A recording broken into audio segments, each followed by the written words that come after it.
You may know him from Animal Liberation Orchestra, or you may know him because he plays keys for Jack Johnson. But now, Zach Gill is stepping out on his own.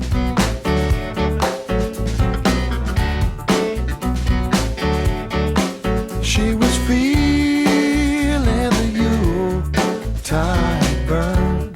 Hi, I'm Rebecca Brayton, and welcome to WatchMojo.com. And today we'll be speaking with Gill about his first solo effort, Zach Gill's Stuff.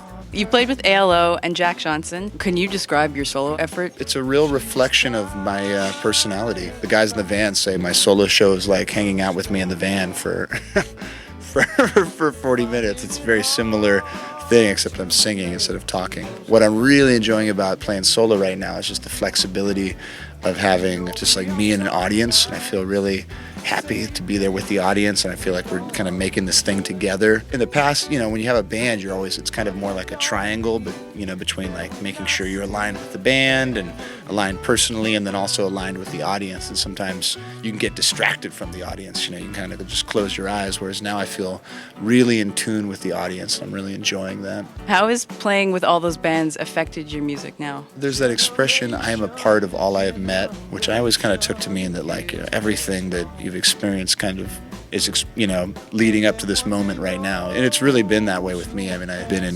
collaborative musical and projects with a lot of the same people since I was 12 years old. It's incalculable how much it's influenced me in ways I don't even know.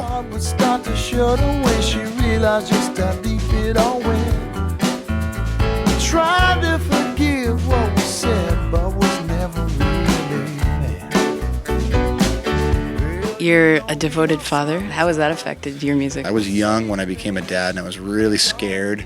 I hadn't even really I was just out of college, and I hadn't really even had a real job, but I definitely took the perspective that all right, if this is supposed to happen, it's supposed to happen. I was a songwriter, and I was singing about life, and I thought, well, if I don't embrace this thing fully, how will I ever be able to sing about anything? It's like I gotta go for this, So I did, and there were some tricky times, and it forced me to make some decisions. But I was lucky that I always was able to keep doing music. Kids are just great to be around. She reminds me that not to take it too seriously, that creativity is a birthright of all humans, and kids know it more than anybody. I mean, they just tap right into that creative spirit. And so sometimes when I'm feeling untapped in, I can just look at her and just see oh yeah, it's as easy as just going in your room and you just start playing.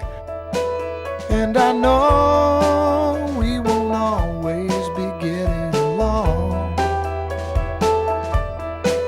but I promise